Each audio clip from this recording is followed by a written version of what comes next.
If you work in quality control at a candy factory, you know strict safety regulations come with the job. It's why you partner with Grainger. Grainger helps you find the high-quality and compliant products your business needs to inspect, detect, and help correct issues. And the sweetest part is, everyone gets a product that's as safe to eat as it is delicious.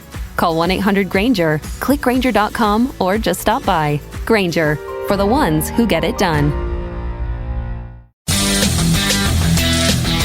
Hey, warm up, lovely Mo! Welcome to lovely Las Vegas for Coast to Coast Hoops with myself, Greg Peterson, now part of the Easton Family Podcast. We've got an excellent podcast for you. Joining me in segment number 2, it is going to be Greg Waddell. He does absolutely amazing work over at Sleepers Media, Field of 68, and a man that, while he does those tasks very, very well, it sounds like he might be in the transfer portal himself. So we're going to be diving in with him about what he's all seen in the Big Ten thus far this offseason. He is a Michigan man, so going to talk about the hiring that we've seen here in the offseason with having Mr. Dusty May come over, take that job, what to expect out of Michigan this offseason, what to expect really across the Big Ten in the offseason as well. And then in the final segment, we're going to recap all of the news and notes that we saw in college basketball on Thursday. If you do have a question, comment, segment idea, whatever you for this podcast, you do have one of two ways we offer those in. First one is my Twitter/X timeline at @Jaden_D1. Keep in mind, letters DM, they mean does not matter. So as per usual, please do send these into the timeline, and the other way is find an Apple Podcast review. If you rate this podcast 5 stars, it is very much appreciated. From there, you're able to fire in whatever you'd like to on this podcast via that 5-star review. And we did not get in any Twitter/X questions today. Always happy to dive in on anything, whether you have one for tomorrow's podcast, whether you have one for next month's, what have you. Like I said, I don't necessarily do it for individual teams themselves. That's why I've got the conference previews that I will be doing later on in the offseason, because it's hard for me to be like, oh, I'm going to give you this hot take on a team that is currently 2 guys on the roster, which is where we're at with most of these teams right now. We're going to call it what it is, but have got to lead off the show by talking about the big news that we saw in college basketball on Thursday. That would be the fact that Mark Pope, he is going to be going from BYU, and he is going to be heading on over to Kentucky. This is a big-time deal for Kentucky, and you could tell that he wasn't the number one option for Kentucky. There's no ifs, ands, or buts about it. He was in a lot of the lists that we were seeing coming out, the number 3, number 4 option, somewhere in that neighborhood. No doubt about it, they were trying to get Dan Hurley. I have to think that they had a lot of conversations with Billy Donovan. We know that Scott Drew turned them down, but for Mark Pope, I think that this is going to be a good hire for Kentucky. Now, if you're expecting the same amount of pros to be coming out of Kentucky, if you expect this to be a program that is just recruiting a whole bunch of guys that are in the top 15 or something like that, I think that that might be a little bit of a departure from it. This might not be a program that is talked about as much just in terms of like mainstream hot take radio or anything like that. But what you want, if you're a Kentucky fan, if you're a fan of college basketball, is wins. Like, it does absolutely no good whatsoever for a college basketball program to be like, oh, we sent this guy to the pros, and we won 9 games this season, which I say that somewhat jokingly, but I mean, if you take a look at LSU when Ben Simmons was there, Markelle Fultz when Washington was there, those were some rough teams to say the least, and we're able to look at this Mark Pope hire on 2 sides of the coin. The BYU team that he assembled this season, one of the more balanced ones in all of college basketball, and that does very much embrace the modern day of college basketball. They didn't play at warp speed or anything like that, but they were a relatively up-tempo team. They took darn near 50% of their shots from three-point range in terms of percentage of their field goal attempts that came from 3, one of the highest teams in all of college basketball. So it's going to be not too far from the style that John Calipari played, though I will argue I think that he's able to input a little bit of a better defense than John Calipari did last season. Honestly, if you had hired me out there, I think that the defense wouldn't have taken any sort of a fall off from last season, but also we'll take a look at this as well. For Mark Pope, he has 9 seasons as a head coach under his belt. He has finished 5th place or worse in a conference 5 times. He's had a 2nd place finish 4 times. So that means that he's got 0 NCAA tournament wins, 0 conference tournament titles or anything like that. As we know, prior to his time at BYU, he was over at Utah Valley. So another one of these high risers, and we have seen a lot of these guys rise very, very fast in the college basketball ranks, like Danny Sprinkle, who's over at Washington. 2 years ago, he was coaching things up over at Montana State. Josh Schertz, who just recently took that job at St. Louis, he was not too long ago a D2 Lincoln Memorial, but we've seen this work out for many programs. Now, I don't think that we've seen a program like Kentucky be able to hire on this much of a fast riser this quickly. I think that perhaps you can rival it to maybe Billy Gillispie a little bit, but it felt like Billy Gillispie was at the power conference level a little bit more prior to this past season. BYU, they were out there in the WCC battling it out with Gonzaga, St. Mary's, and then a bunch of teams that just really didn't belong on the court with those other schools. But that said, I do think that for Mark Pope, he is going to be able to do a nice job of being able to push Kentucky in the right direction. It is going to be more about winning games. It's not going to be about as much of the flash off the court, which I think is going to be a good thing for Kentucky. Now, there might be some people that might dislike it a little bit, but you want to win games at the end of the day, and if you're able to win games, guess what? You put up a banner, that NIL, it should be coming in, that attention, it is going to be coming in. You get attention when you win. You have to create your own attention when you're mediocre, and that's what Kentucky has been the last few years. Whether you want to hear it or not, I mean, it's been a case where Kentucky was never truly awful since that 2020 season where things just went completely down the toilet bowl for Kentucky, but they fell short in the NCAA tournament a few times. I do think that what Mark Pope is going to do is that he's going to have his teams executing in those games against, let's call it what it is, lesser competition. What ultimately doomed in John Calipari, in my opinion, was losing to the old St. Peter's Peacocks 2 seasons ago, and then this past season, he'll lose as a 3 seed to the 14 seed in Oakland. That's just simply unacceptable. You can't lose as a top 3 seed in the NCAA tournament 2 out of 3 years. That is not going to cut it, and Mark Pope, I think, is going to be someone that does a better job of being able to prepare for these lesser teams, and still is going to be able to punch above his weight a little bit. So I do think that the overall stuff that he runs, it is solid. Now, you do have to wonder if there is going to be a glass ceiling, because I did allude to it. No conference titles on his resume as of right now. Hasn't necessarily had the world's most coaching experience, but I do think that he's going to do a solid job. I think that he's got a clear system that he was able to run in BYU, was able to run it with success. So I do think that Kentucky overall is in a solid place, and maybe I'm off base here. You can correct me if I'm wrong, but this almost feels a little bit like the Mick Cronin hire that we saw at UCLA a few seasons ago. Mick Cronin was not the number one option for UCLA. Mick Cronin is more of a nonsense guy. He's not a guy that's looking for a bunch of flash off the court or anything like that. He just wants to win games. I think that this is a little bit similar for Kentucky, and while Kentucky fans might have wanted Billy Donovan, they might have wanted some of these other coaches out there, and I'm not saying that this is the absolute number one hire that they're going to get. I think, though, that this is a very solid hire, and I do think that Kentucky going to have some success with Mark Pope. So those are my thoughts on what we all saw from the Kentucky coaching search and all the other college basketball news and notes. We are going to be tying a bow around those in the final segment, but coming up next, I have to talk with our good friend Greg Waddell of Sleepers Media along the field of 68, and currently in the transfer portal, Greg Waddell. He is going to be joining me to talk about what to expect from the Big Ten this offseason and if Michigan can return to prominence. That's up next. Right here on Coast to Coast Hoops with myself, Greg Peters, and now a part of the Music Daily Podcast.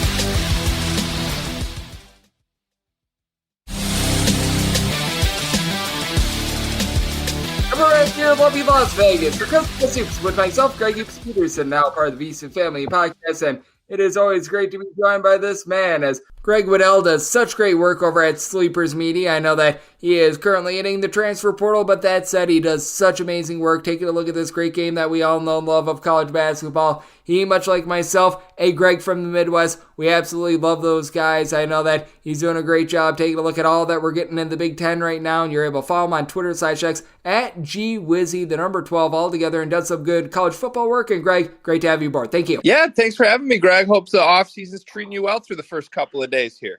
Absolutely, and hopefully it's treating you a little bit better as well, because as a Michigan fan, I feel rough for what happened to you guys last season. That was not great, to say the least. Things just completely fell apart at the seams, and now that Dusty May is in the fold, what are some of your expectations for what Michigan is going to do this offseason? Because I thought that was a tremendous hire, but much like John Calipari was looking around and he was seeing no roster, Dusty May in a relatively similar spot right now with Michigan. Yeah, it absolutely is a similar spot. The cupboard was pretty bare. I mean, there's a few players coming back. George Washington III just announced he's back. Four-star kid who didn't play really at all last season. There's potential that maybe Jace Howard could even return for his final season, which would be one of the more confusing dynamics in the locker room in recent college basketball history. But we're getting an early sign as to how Dusty May wants to operate, and the early returns are pretty good, in my opinion. He's hired a really nice staff, plucked an assistant coach from Georgia, an assistant coach from St. Mary's. He's kind of spread out across the country for those hires, and then Mike Boynton has also joined the staff. So he could have done the easy thing and just sort of taken his entire Florida Atlantic staff with him. I don't think anyone would have faulted him for that, but for whatever reason, instead, he went out and in my opinion, got upgrades. And now he's in a similar spot with his roster where been rumored as a destination for almost all of the Florida Atlantic players. Certainly you would take a John L. Davis, you would take an Elijah Martin, you would take a Vlad Golden. I think Vlad Golden is the most likely. There's been some crystal ball action towards Michigan there. John L. Davis, a name they certainly want and they are hot after. Elijah Martin seems as if he's bound to go elsewhere, but it hasn't been the just like plug and play, take everyone from FAU approach that some thought it might be. And I don't know if that's good or bad. I mean, FAU won a lot of games, and this is a program in Michigan that needs bodies right now. So the pressure is on for how he's going to go and fill these other 8 spots. And, you know, he's after a lot of really talented guards from all over the country, from the low major level, from the high major level. And one thing I believe in from his system that I've seen is he's always going to have good guards. He's always going to play 3 guards at a time. And if he was able to surround Vlad Golden with 3 different guards from the transfer portal in year 1, depending on who they are, I think there's reason for optimism that Michigan can get back to the NCAA tournament in year 1. Yep, with Michigan, they have the resources to be able to rebuild right away. That's a relatively good school in terms of NIL. They hire on a really nice coach, and I think that is going to be massive for them. But I do take a look at just what you were talking about, perhaps trying to bring in some of these guys from FAU, and I think that would be the best way to go about it. I've just noticed in recent off seasons that when coaches take on a job, like I thought that South Florida was a perfect example,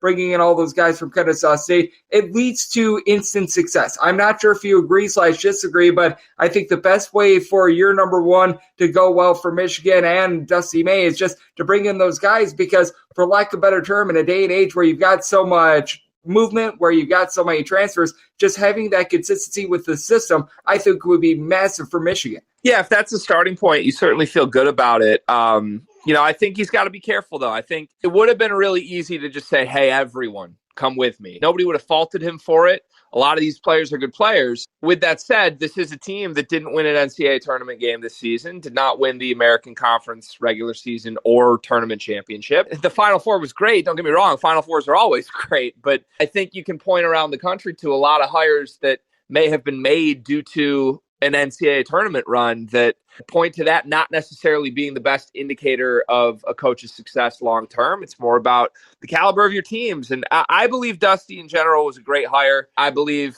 honestly, of the names that have been floated that were attainable, I think he's probably been the best hire on the board this offseason other than John Calipari finding his way to Arkansas. Louisville wanted him. He chose Michigan over Louisville. I think there's a chance whoever Kentucky ends up with, if it's Mark Pope, we can have a conversation if Dusty May was a better candidate than him. So Michigan should be feeling very fortunate that they have at least a few years with Dusty. I will say he seems to be approaching the right guys because Giancarlo Rosado and Nick Boyd, good players, certainly good locker room guys, good culture guys. Michigan needs better players than that. And those guys are not headed to Michigan by all accounts. So he's been after a few more high-profile types like Roddy Gale Jr. from Ohio State, Dante Maddox from Toledo. You've got Danny Wolf from Yale that's a rumored impending Michigan commit. So I like all the targets. I like the way he's been spending his time. And at this point, it really comes down to can he close the way that a lot of Michigan fans seem to think that he can. Absolutely. That would be massive if he would be able to get someone, to your point, like a Roddy Gale is joining me on the show. We do have Greg Waddell, who does great work over at Sleepers Media, joining me right here on Coast to Coast Hoops. And I do think that this leads into a little bit of a bigger question with regards to the Big Ten as well. How do you think the conference as a whole is going to be approaching the transfer portal? Because we did notice that in the Big Ten this past season, there were a few teams that went a little bit more up-tempo, and while it felt like the offense across the board was a little bit better in the Big Ten, it did feel like the defense just fell off a cliff. It was a case where a lot of these Big Ten teams still weren't necessarily playing overly fast, but it felt like the defensive efficiency for some of these teams, not named Purdue, was really, really bad. And I do think that as a conference, the Big Ten has quite a bit of retooling to do this offseason. I think that's fair. I think it's going to be taken on a case-by-case basis by team, and there's a lot of unique portal approaches or non-approaches in this conference, as we've discussed before. I mean, Brad Underwood seems like he's going to throw a bunch of crap at the wall until something sticks, and it worked last year because you ended up with a really mature team with Marcus Damask and Quincy Guerrier, and they still didn't defend a lick, but they were one of the best teams in the country because they had the number one offense in the country for much of the season. From his early targets, from the 2 commits he already has, it's going to be a completely different roster build. And I think it's going to be a thing where year by year, Illinois looks completely different, and there may not be a lot of rhyme or reason to it. And Brad Underwood and his assistants will adjust the way their team plays based on the personnel that they have. Elsewhere, you have guys who have more of a system. I mean, Matt Painter and Tom Izzo certainly do things their way and recruit personnel to the strengths and weaknesses that they want to play with. And that has worked at times. It worked for Izzo a decade ago. It's working for Painter right now. Both of them are in a spot where they need to reload a little bit or maybe even restart here in a new era now that Zach Edey's gone and you're losing Tyson Walker at Michigan State. So, Izzo is doing the press tour right now, telling people that he is willing to adapt and use the transfer portal. He hasn't landed anybody yet, and he hasn't targeted any centers yet. That's the big thing Michigan State fans keep waiting for. And then Purdue is an interesting one because I think they're still going to be the best team next year. They've got Braden Smith coming back, and I think he's going to be the Big Ten Player of the Year on paper in the future. But outside of that, I mean, they have multiple spots to replace. It's not just Zach Edey, who you're going to slide TKR down for. You also need to replace Lance Jones, who was a huge impact guy for them this year on both sides of the ball that they got from the portal. They've got an incoming class of 6 freshmen.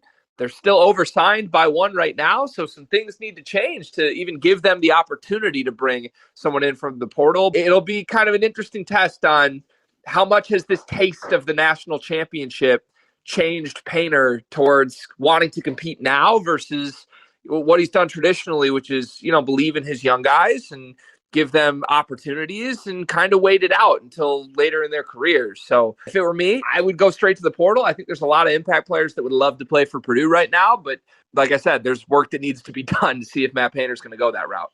Absolutely, and I do think that there's a very clear blueprint as to the teams that have gotten it right and the teams that have not. Even Purdue, they didn't go into the transfer portal too much, but bringing in Lance Jones, I thought was very impactful for them, and I have been noticing over the last few years, like you look at UConn, for example, they didn't bring in 100 million billion guys via the transfer portal, but Cam Spencer was that one guy that they really needed. Now, in a case where you've got a new head coach, like for example, Michigan with Dusty May, you're going to need to overhaul the roster. Arkansas, they're going to need to overhaul the roster. Just because there's nobody there, you need to find a way to be able to fill it out. But with teams that have a returning coach, for teams that have just a little bit of a returning sort of, shall we say, camaraderie, I think the best approach is trying to find those 1 or 2 impact guys rather than just spray and pray like some of these schools do. I'm not sure how you feel about that sort of approach, but I do think that the schools that were able to make the Final Four this last season have been utilizing the transfer portal to perfection in that they retain a lot of their own, but at the same time, they look to see what their needs are and do a nice job of filling those 1 or 2 needs. Yeah, I think it all depends on what your roster is and what you're returning. But one of the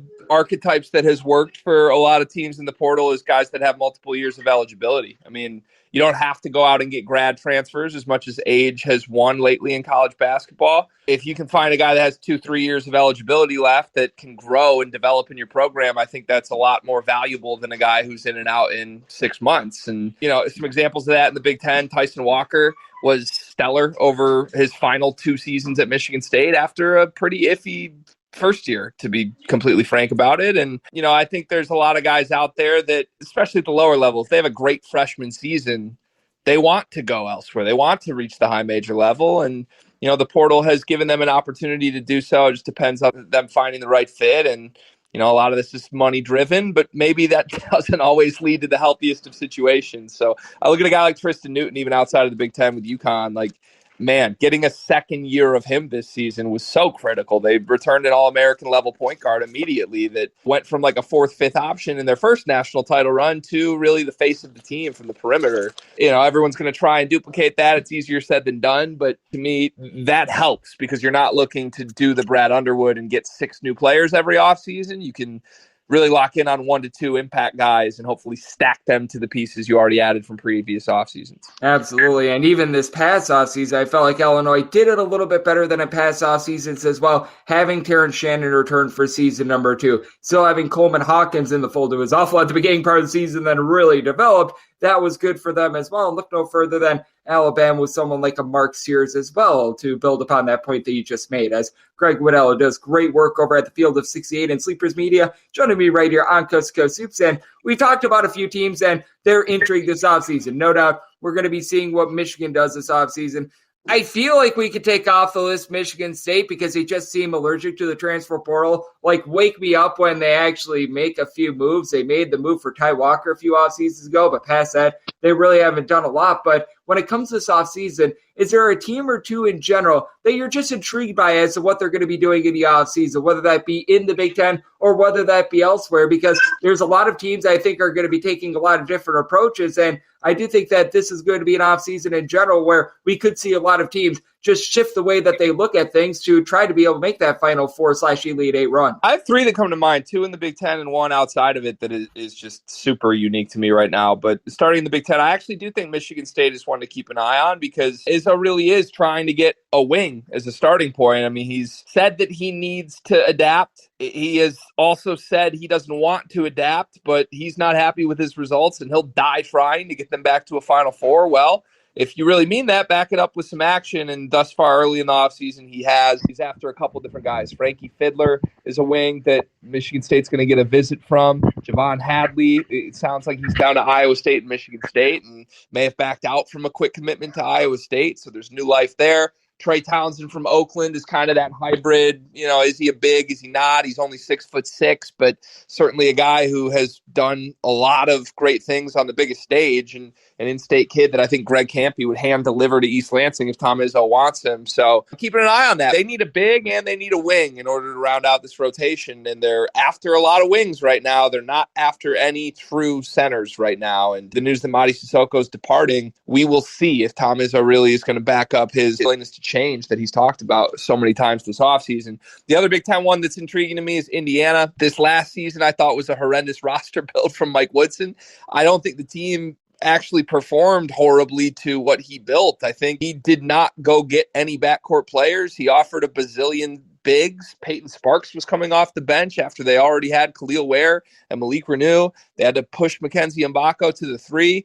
Well, everybody thought there was going to be a mass exodus. And instead, Malik Renew's back, Mackenzie Mbako's back, Trey Galloway's back, and Mike Woodson's back. So you have this core that you really can work with. And I think if he learns from his lessons from last year, that's a team that can win a lot of games. But already they're rumored with Oumar Ballo. And if you get Oumar Ballo, yeah, he's a great player, but then you have an even worse logjam in the front court than you had last year because Khalil Ware could step outside and shoot it. And Oumar Ballo, Malik Renew, and Mackenzie Mbako is not exactly a spacious front court, and you're still lacking guards. So I'm very curious if Mike Woodson has learned from his mistakes.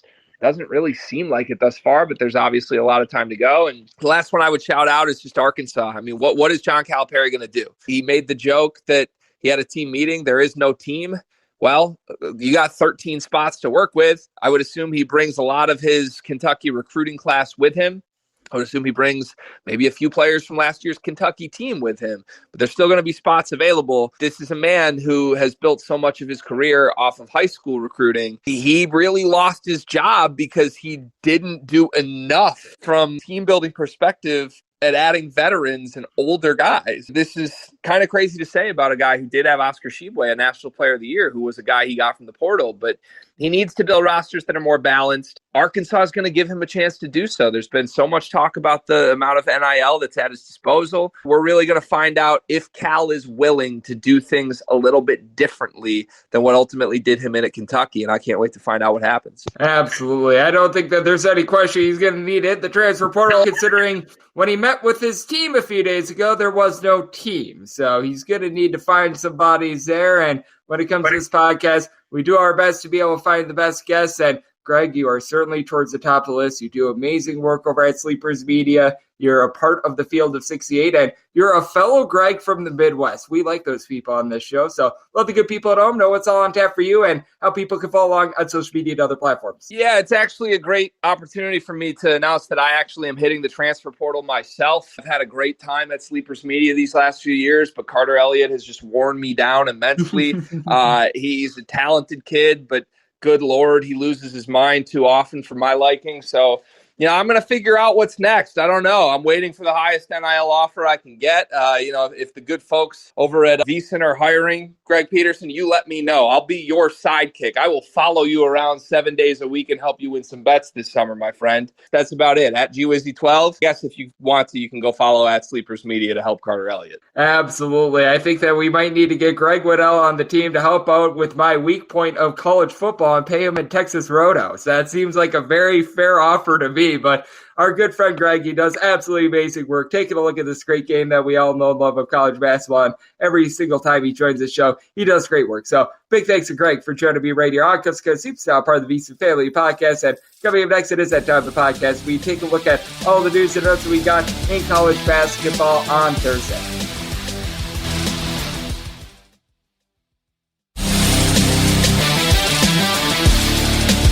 And we're back here in lovely Las Vegas for Coast to Coast Hoops with myself, Greg Peterson, now part of the VSiN Family Podcast. It is always great to get Greg Waddell aboard. He's done amazing work over the last few seasons over at Sleepers Media and the Field of 68. Obviously, he's looking at different ventures, and I can tell you right now, he's done some tremendous work when it comes to the college football front as well. For those who are looking for some info out there on the gridiron, he does an incredible job taking a look at this great game that we all know and love. So big thanks to him for joining me right here on Coast to Coast Hoops. Now it is that time of the podcast that I give you a little bit of a recap as to the news and notes that we saw in college basketball on Thursday. We are ready to recap the biggest piece of news, the fact that Mark Pope, he is now going to be the head coach of Kentucky. We spent about 6 or so minutes hashing that out, so we're not going to go back there. But here are some of the guys that decided that they were going to be entering into the transfer portal on Thursday. Emmanuel Shaminga, he was over at UC Irvine, spots off for the Anteaters along with UC San Diego to begin his career. True 7-footer that last year for San Diego, he was solid down low. 4.5 points, 5 boards, but he regressed a little bit from the previous year. He was dealing with some injuries when he was a little bit more at full force 2 seasons ago. He was able to supply UC San Diego with about 7 points, 6 boards, a relatively okay shot blocker as well. So I think that he's going to be a guy that is going to be coveted in the transfer portal. This is a name that I can never get correct, but Rokias Joquais, hopefully I said that correct. He is going to be entering in the transfer portal as well. He was out of LaSalle, and he was one of the lone guys for LaSalle that could pull in a rebound for you. At 6'10", he was part of a LaSalle team that they were one of the worst teams on the glass in all of college basketball, but he did a relatively solid job, and I think that there's a little bit of upside with him. Someone who comes in from Lithuania, 8.5 points, 5.5 boards, at 6'10". He's not going to be one of those guys that's going to be uber versatile, but in the few amount of threes that he took, shot 38.5% from three. Now, also shot 48.1% at the free throw line, but a guy who's 6'10" and a relatively small sample size shot it relatively well from 3-point range. So there's going to be some upside there. We shall see who's going to be eyeing him up. We shall see what Bruce Carpenter decides to do, as he was over at Houston Christian. He was a guy that really didn't see a lot of playing time. He decided that he's going to be entering in the transfer portal, and we've got a lot of guys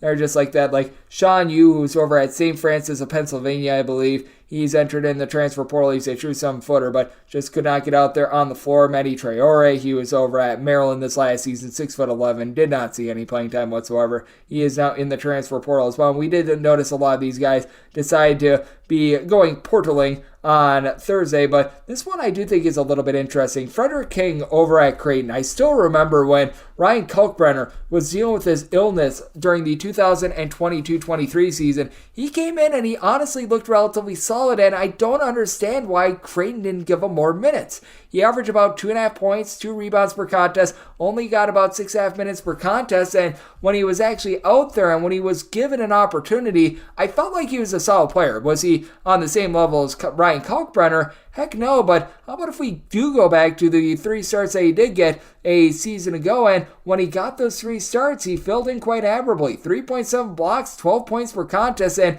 this was against BYU, Arizona State, and Marquette on a neutral court, and the game against Marquette was actually a true road game. So, this guy is actually able to play, and I think that he's going to be one of those unexpected and sneaky transfer portal pieces, and I think that is going to be something to watch out for. Micah Parrish, he has entered in the transfer portal, and he's going to go through the NBA draft process now. I don't think Micah Parrish is going to be staying in the NBA draft, and if he does, he's going to be playing overseas. Let's just call it what it is, because with Michael Parrish, he was relatively solid when he was over at Oakland during the 2021-22 season. 12 points per game, shot about 35.5% from 3, and it's not like he's been bad with San Diego State. 9 points, 4 boards, shooting 30% from 3-point range, but you have to anticipate that he's probably going to be just checking all options. I'd be very, very surprised if he actually does stay in the NBA draft or anything like that, as I think that he's just eyeing up his overall just options in general. Jordan Sears, he was eyeing up his options, and he's going to be going to LSU. Again, we have not seen a lot of these guys in the transfer portal make up their minds quite yet, but this is a good get for an LSU team that they looked a little bit better towards back half of last season, and Jordan Sears, I do think, is going to be able to fit this program relatively well. When he was over at UT Martin, the old Skyhawks this past season, 21.5 points, 4.5 boards, 4.5 assists, shot 43.2% from 3-point range. Now, he's going to be a little bit undersized for the SEC. He's just 5'11", but in a world where we have not seen a lot of players make up their mind, it was very nice to see Jordan Sears be able to do that. This is a very good gift for LSU, and you can anticipate them being very active in the transfer portal process. We've seen that out of Coach McMahon the last 2 seasons, and I fully expect that once again. This was big for Marquette, and Marquette has been a team that has really not dove into the transfer portal too much. As a matter of fact, I think Tyler Kolek is really the lone true guy that they have brought in via the transfer portal, but they're going to be getting Cam Jones back in the fold. He decided that he is going to be retaining his eligibility. He is going to be going back to Marquette, is not going to be going through the NBA draft process, and a lot of these guys that are going through the NBA draft process, they are just going to come back to where they came, but being able to get this assurance, very good news for Marquette. Last year shot 40% from 3, 17 points, right around about 2.5 assists per game, and I will say this as well. Cam Jones had to fill in at the point guard spot a little bit when Tyler Kolek was out of the fold, and Tyler Kolek, he is going pro. He is not going to be maintaining his eligibility. He has already decided that he is going to be entering into and staying in the draft, but he had a nice little stretch there where it was from like March 9th to March 16th. He made 4 starts pretty much at the point guard spot. He was averaging 21 points, 5.5 assists, 6 rebounds per game. He is fully capable of being able to run this Marquette offense even without Tyler Kolek. Now, I don't think that he's going to be quite what Tyler Kolek was in terms of facilitator or anything like that, but that said, this is a nice just piece of news in general for Marquette. I anticipated him coming back, but being able to just get that assurance, that is big for them, and this is big as well. Jamal Shead, he had the option to be able to use his COVID 5th year for Houston. He has decided that he is not going to be doing so. Jamal Shead, one of the more impactful players in all of college basketball, was able to log 13 plus points per contest. We saw him get injured in that Sweet 16 game. Very unfortunate. Who knows where Houston goes? If they made a run, they would not have been able to knock off UConn, that's for sure. And that was my pick to be able to win the national title. But that said, he averaged more than 2 steals per contest. Really had his fingerprints over everything that Houston did. And Houston has a lot of the guys that have a 5th-year option coming back, but this is big. You have to suspect that Houston probably going to be in the transfer portal looking to be able to bring in someone, and this is a program that is probably going to be bringing in some guys, but they did get some good news as well. Nelly Jr. Joseph, he is going to be back in New Mexico this next season. 9 points, 8 plus boards, more than a block per contest. Not a guy that's going to be out there popping threes or anything like that, but that is a piece of good news for them, and this is big as well. Quinnipiac is getting back Savion Lewis. Lewis was one of the best facilitators in all of college basketball a season ago, as he was able to give out north of 7 assists per contest. He did a nice job of just being able to help facilitate a Quinnipiac team that got to north of 20 wins last season. He was able to chip in there about 8 points per contest. He has been on campus for nearly forever and a half. He is able to have an extra year, though, because because in both his freshman and junior year was limited to just 8 games, has dealt with injuries all throughout his career, which is why he never busted out until this season. Now, he did turn the ball over 3 times per contest, but shot 41% from 3 while averaging 7.3 assists per contest. That is absolutely massive for them, so that is a good pickup there. Didn't see a lot of guys decide upon where they're going to be heading into the transfer portal, and we are currently awaiting more of those guys deciding, hey, you know what, we're actually going to be going somewhere. But that said, we did see a few other guys make up their minds, as Bashir Jihad. He was over at Ball State this past season, 18.5 points, 8 boards, 6'9", very versatile piece. He has decided that he is going to be heading on over to Arizona State. Arizona State in very, very desperate need of offense. Defense has honestly not been too bad the past few seasons for them, but they have just been anemic on the offensive side of things. I do think that this is going to be something that is going to be helping them out moving forward, and this was another decision that we did see on Thursday as well. Logan Duncombe, who just has not been able to get playing time at all, was a consensus top 150 guy when he came out of high school a few seasons ago. He has decided that he is going to be heading on over to Winthrop. He was at Xavier this last season, and for Duncombe, just couldn't get out there on the floor in general. Spent his first 2 seasons at Indiana. He got injured, and his season was over before it started. When he was able to get out there on the floor for Indiana, averaged about 3 points per contest, but he's someone with a relatively good frame. Not going to be one of those guys that goes out there, pops a bunch of threes at about 6'9", 235. But for Winthrop, they have been suffering ever since, ironically enough, DJ Turn It Up Burns. He decided that he was going to be leaving the program for NC State a few seasons ago, so we shall see what happens on that front, but I do like that pickup as well. And then we saw a few other pickups from Thursday for the transfer portal as well. Deontay Allen, who he's had a very long and winding road in college. He's decided that he is going to be entering in the transfer portal, and he's another one of those guys which was a top 150 recruit and just never really panned out for him. He was over at Kentucky to begin his career last season, over at Western Kentucky. Solid player, not great, not terrible. 8 points, shot 40% from 3-point range, chipped in there about 3 rebounds per contest, 6'6", a little bit of a do-it-all sort of player that, it's just been a case where it's been okay for him. I believe that he redshirted his first year at Kentucky. Is a case where he hasn't necessarily developed in general, but it should be very interesting to see where he goes because he can clearly be a nice depth piece for someone. Can't necessarily be that main guy, and that's something that Bryant Settlebungu found out when he was over at Arizona State this past season. When he was at Tulsa 2 years ago, averaged about 8+ rebounds per game. This year at Arizona State, more around 4 boards per contest. Really didn't deliver a lot in terms of his offense. He is out in the transfer portal, as Zane Meeks is as well. He really just could not get out there on the floor and couldn't do anything this past season while he was over at Arizona State, which is unfortunate because when he was playing out in the Mountain West while he was with Nevada, he was a rock-solid player. You go back to what he did with Nevada and San Francisco, for that matter, as well, during the 2022-23 season. That was probably the highlight of what he was able to do. That was with the Dons. 11 points, 5 boards. He shot about 32.5% from 3-point range that season. His career high is about 36.5% from 3. At 6'9", he's got some good versatility. He's able to pop some threes. Just could not get out there on the floor at all for Arizona State. And then this one I think is interesting as well. Jared Coleman-Jones, good versatility with him. 6'10". He was at Middle Tennessee this last year, and Middle Tennessee was terrible, but he was good. 11 points, 7.5 boards. I believe that he led the team with 2.3 assists per contest, shot 44% from 3. He wasn't necessarily on volume, but shot it relatively well from 3-point range. He has decided that he is going to be entering in the transfer portal as well, and we're going to be keeping our eye on some of these D2 guys as well, because some of these guys are able to hoop it up, and we have been noticing that some of these guys that come from the non-Division I level, they are some of the guys that make some of the biggest impact. And Owen Aquino, he was over at East Florida State this past season. He has decided that he is going to be committing to Old Liberty, and this guy was able to put up some relatively solid numbers down low. He was able to pull in there about 7 boards per contest. He's a guy with size that is able to give you a little bit of outside shooting as well, was able to give you about 3 assists per contest as well. I know that he was one of the more highly touted junior college transfers out there. So from East Florida State, he is heading on over to Liberty, as we know,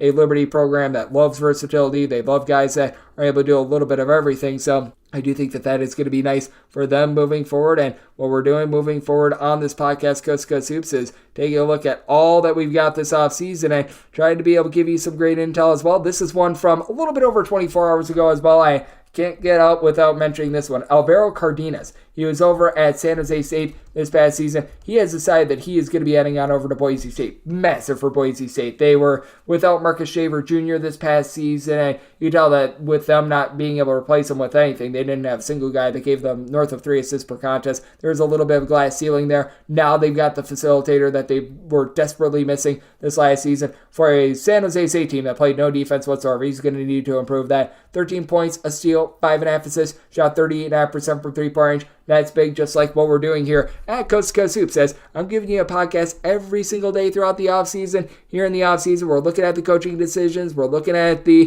player movement, what have you, to try to make the 2024-25 season as successful and profitable as humanly possible. And if you do like hearing from this fine podcast, Coast to Coast Hoops, you're able to subscribe wherever you get your podcasts, Apple Podcasts, Google Play, Spotify, Stitcher, and TuneIn. If you have a question, comment, segment idea, what have you for this podcast, you do have one of two ways we offer those in. First one is via Twitter/X timeline at @GNet_D1. Keep in mind, letters CM, they mean does not matter. So, as per usual, please do send these into the timeline. And the other way, that is via an Apple Podcast review. If you rate this podcast 5 stars, it is very much appreciated. And then from there, you're able to fire in whatever you'd like to hear on this podcast via the 5-star review. Big thanks to Greg Waddell over at Sleepers Media for joining me in the last segment, coming at you guys every single day on this podcast here in the offseason. It's all about the news and notes in college basketball. Once we get back to having games, picks, and analysis on every single one of those games every single day. So appreciate you tuning in today, and I'll be back with you once again tomorrow. Thank you.